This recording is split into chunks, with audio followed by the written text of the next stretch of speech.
हम चुंबकीय आघूर्ण के बारे में पढ़ रहे थे।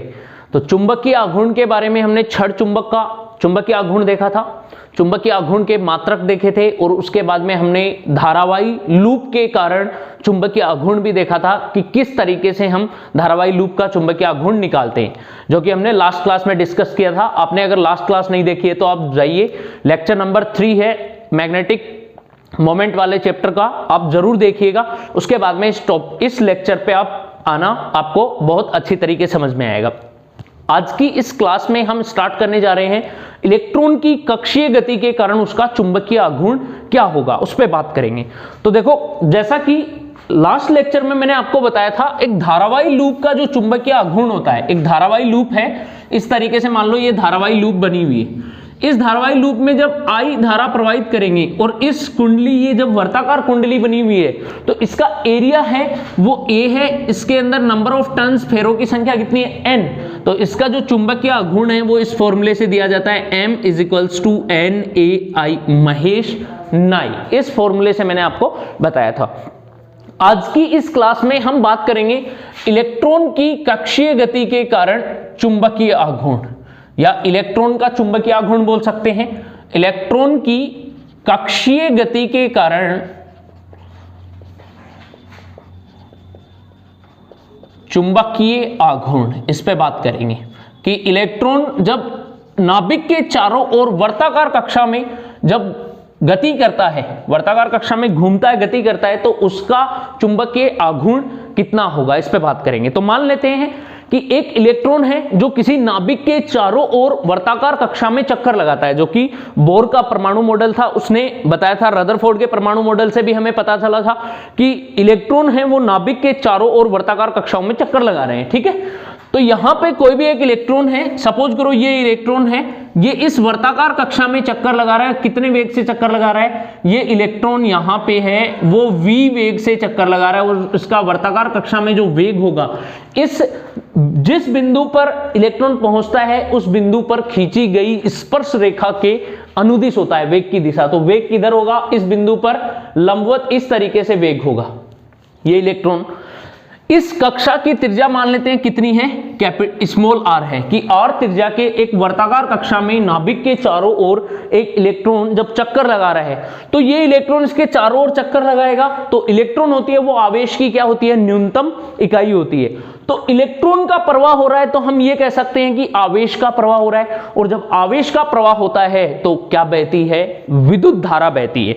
तो यहां पर जब इलेक्ट्रॉन गति करेगा तो आवेश गति कर रहा है और विद्युत धारा बहेगी। तो हम कह सकते हैं कि धारा के कारण एक धारावाही लूप बन गई है। तो धारावाही लूप का जो चुंबकीय आघूर्ण है वो कैसे निकालते हैं? कि जब इलेक्ट्रॉन वर्ताकार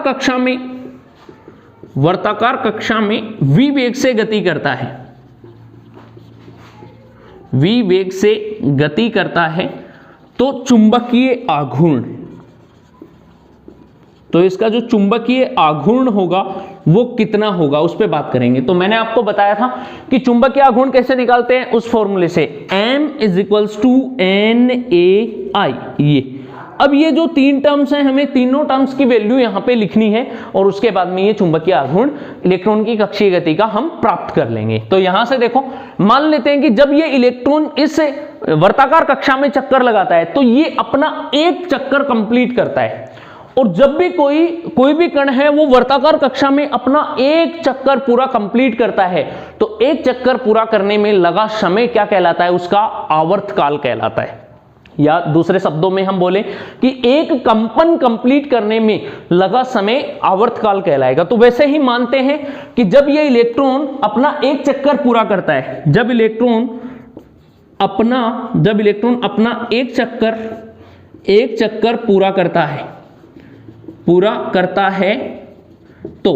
तो n बराबर कितना हो जाएगा?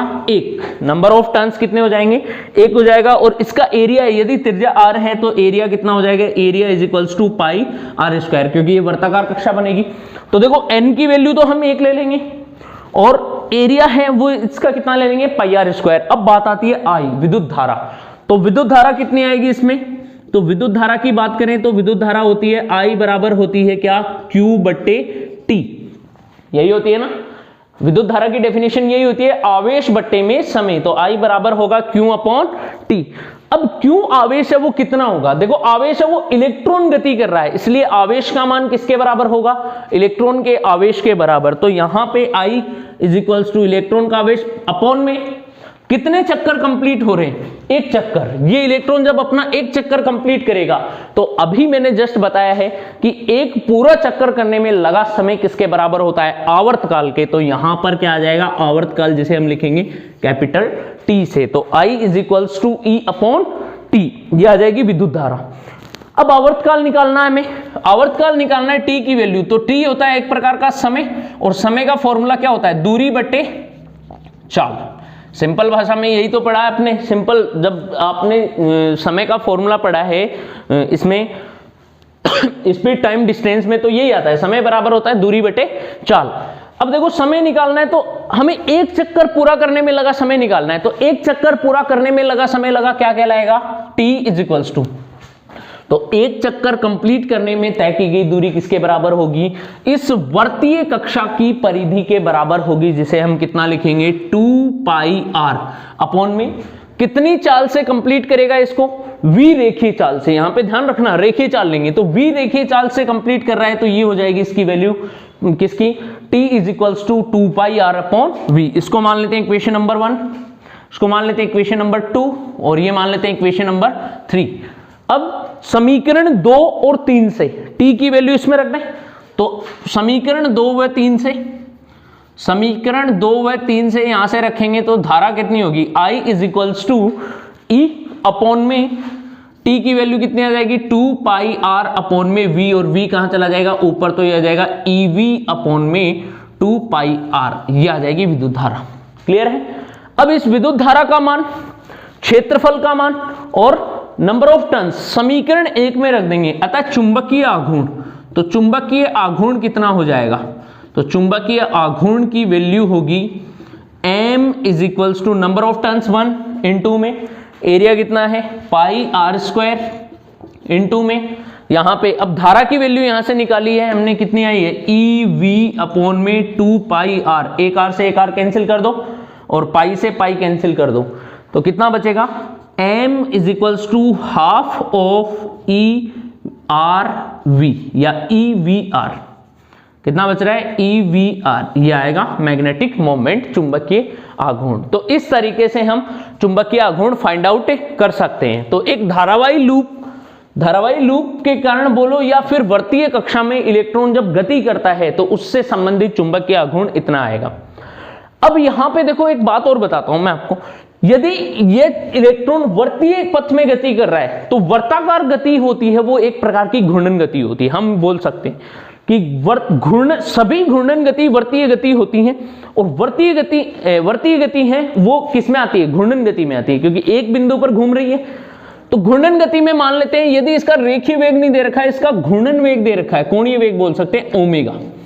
यदि इलेक्ट्रॉन का कोणीय वेग ओमेगा दिया हुआ हो तो क्या होगा, देखना मैं यहां से बता रहा हूं इसको, यदि इलेक्ट्रॉन का कोणीय वेग ओमेगा हो तो, कोणीय वेग ओमेगा हो तो इस कंडीशन में V बराबर क्या होता है R ओमेगा होगा, क्या होगा V is equals to R omega.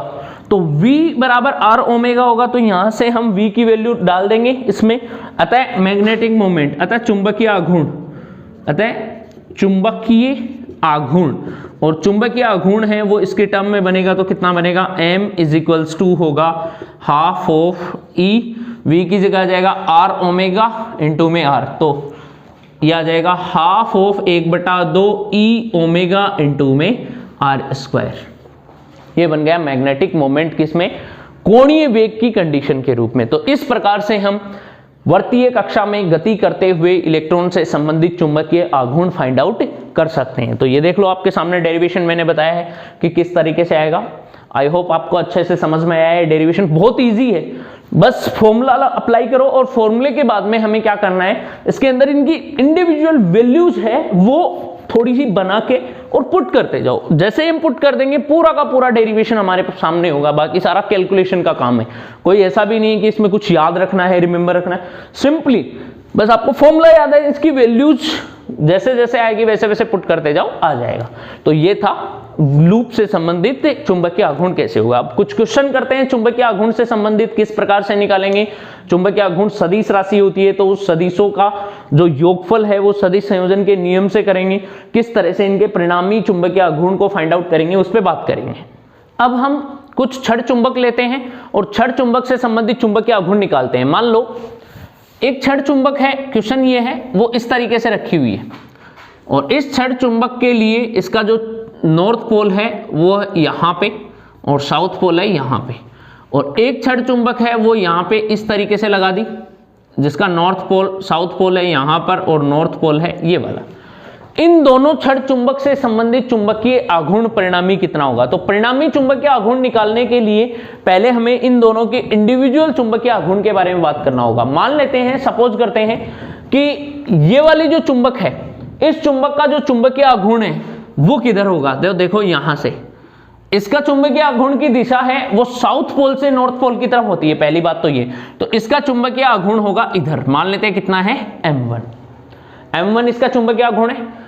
इस चुंबक का चुंबकीय आघूर्ण देखते हैं तो इसकी दिशा होगी साउथ से नॉर्थ, मतलब नीचे की तरफ कितना होगा m2। अब देखो इन दोनों चुंबकीय आघूर्ण के बीच का कोण कितना है 90 डिग्री। कितने डिग्री का कोण है 90 डिग्री। ये भी सदिश राशि m1 वेक्टर और ये भी सदिश राशि m2 वेक्टर। तो इन दोनों का परिणामी हम सदिश संयोजन के नियम से निकालेंगे। तो m1 वेक्टर व m2 वेक्टर का परिणामी चुंबकीय आघूर्ण, इस पे बात करेंगे चुंबकीय आघूर्ण किस तरीके से होगा। तो दोनों के बीच में देखो कोण कितना है, कोण है थीटा की वैल्यू है 90 डिग्री और हमें पता है कि परिणामी निकालते हैं तो सदिश संयोजन के नियम से कोस थीटा आता है। तो कोस 90 की वैल्यू कितनी हो जाएगी 0। तो यहां से देखो परिणामी निकालेंगे तो दोनों का परिणामी होगा वो दोनों के इधर से जाएगा m, और परिणामी इस चुंबकीय आघूर्ण की वैल्यू होगी m = √, कितने आएगी m1 vector m1 square plus में m2 स्क्वायर प्लस में 2m1 m2 इंटू में कोस थीटा। थीटा की वैल्यू 90 लोगे, कोस 90 की वैल्यू 0 होती है, तो ये वाली टर्म्स पूरी की पूरी क्या बन जाएगी 0। यहां से ये टर्म 0 हो जाएगी और 0 के बाद में इसका निकालेंगे तो m = √m1 स्क्वायर प्लस में m2 स्क्वायर होगा। ये वाला क्वेश्चन कंप्लीट। नेक्स्ट क्वेश्चन देखते हैं। मान लेते हैं दो चुंबक है जिनका चुंबकीय आघूर्ण समान है, दोनों का चुंबकीय आघूर्ण कैपिटल M दे रखा है और दोनों के बीच में कोण दे रखा है हमें 60 डिग्री। किस तरीके से रखी हुई है, मान लो एक चुंबक हो वो ऐसे रखी हुई है इस तरीके से, नॉर्थ पोल यहाँ पे साउथ पोल यहाँ पे, और दूसरी चुंबक है वो यहाँ पे रखी हुई है इस तरीके से। यहाँ पे इसका है नॉर्थ पोल और यहाँ पे इसका साउथ पोल। क्लियर है। इस तरीके से जो दो चुंबक रखी हुई है, इसका भी चुंबकीय आघूर्ण कैपिटल M है और इसका भी चुंबकीय आघूर्ण कैपिटल M है। क्लियर। इस तरीके से दे रखी है। एक कंडीशन तो ये दे रखी है। दूसरी कंडीशन क्या दे रखी है हमें, एक चुंबक है वो किस तरीके से रखी हुई है, इस तरीके से रखी हुई है नीचे ऐसे, ये है मान लो साउथ पोल और ये है इसका नॉर्थ पोल, और दूसरी चुंबक है वो ऐसे रखी हुई है इस तरीके से, ये इसका है नॉर्थ पोल और ये इसका है साउथ पोल। यहां पर भी दोनों के बीच का एंगल दे रखा है वो 60 डिग्री दे रखा है और यहां पर भी दोनों के बीच का एंगल 60 डिग्री दे रखा है। ये वाला अलग क्वेश्चन है और ये वाला अलग क्वेश्चन है। तो दोनों ही स्थितियों में इनका चुंबकीय आघूर्ण कितना होगा परिणामी। दोनों कंडीशन देखने में सेम लगती हैं लेकिन है डिफरेंट दोनों। कैसे, क्योंकि यहां पर चुंबकीय आघूर्ण की दिशा मेजर रोल प्ले करेगी और दिशा जब हम निकाल लेंगे तो उस हिसाब से हमें पता लग जाएगा कि इन दोनों चुंबकीय आघूर्ण के बीच में कोण कितना है।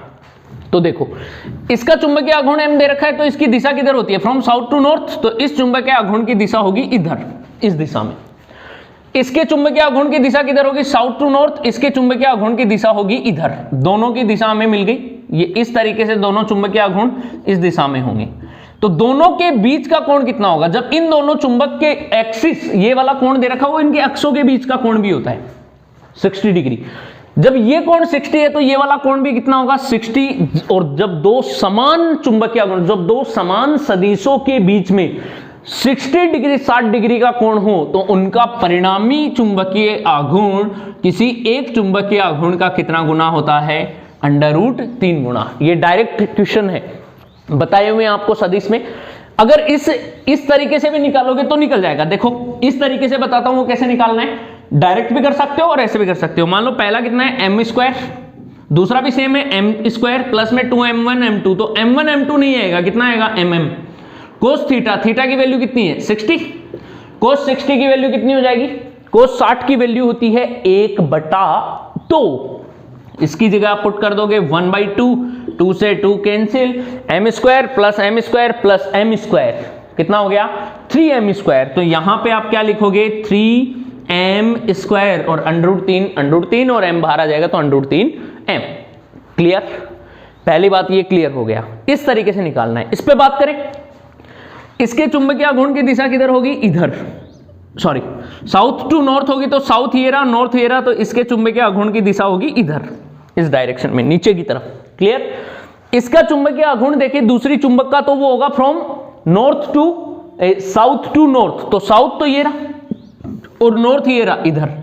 अब इन दोनों के बीच का कोण कितना होगा, जब इन दोनों के बीच का कोण 60 डिग्री है तो इन दोनों के बीच का कोण होगा 120 डिग्री। और जब दो सदिश ऐसे हों, m इधर और m इधर, और इन दोनों के बीच का कोण है 120 डिग्री। देखो 60 मत लेना अब इस बार, क्योंकि जो सदिश में जो कोण आता है वो दिशाओं के मध्य कोण आता है। तो इसका चुंबकीय आघूर्ण इधर है, इसका चुंबकीय आघूर्ण इधर है, दोनों का चुंबकीय आघूर्ण के बीच का कोण है, दिशाओं के बीच का कोण है 120। और जब दो समान चुंबकीय आघूर्ण सदिश या समान सदिश उनके मध्य कोण 120 डिग्री होता है, तो उनका परिणामी उनके बीच से जाता है, वो भी परिणामी की वैल्यू भी उसी के बराबर होती है, उस सदिश के। यहां से करके देख लेते हैं कितना आएगा 2, यहां पे आ जाएगा कोस 120। क्लियर है, देखो m square m2 square plus में 2m1 m2 इंटू में कोस 120, कोस 120 की वैल्यू होती है -1/2, कितनी होती है -1/2, यहां पे डाल दें। चलो ये वैल्यू पुट करते हैं, इंटू में -1/2, 2 से 2 कैंसिल, तो देखो m square plus m square 2m square और -m स्क्वायर फिर से m स्क्वायर, तो अंदर आएगा m स्क्वायर और इसका अंडर रूट लोगे कितना आएगा m। तो इस प्रकार से उसका आंसर आ जाता है m। ये होते हैं, इसी तरीके से हम चुंबकीय आघूर्ण को सोल्व कर सकते हैं, किसी भी चुंबक से रिलेटेड चुंबकीय आघूर्ण निकाल सकते हैं, और किसी इस तरीके से हम दो छड़ चुंबकों के मध्य भी चुंबकीय आघूर्ण डिस्कस कर सकते हैं। तो आज की क्लास में हम इतना ही करेंगे। आई होप आपको ये क्लास अच्छी लगी होगी। आप हमारे साथ बने रहिए, चैनल को सब्सक्राइब कर लीजिए। Thank you.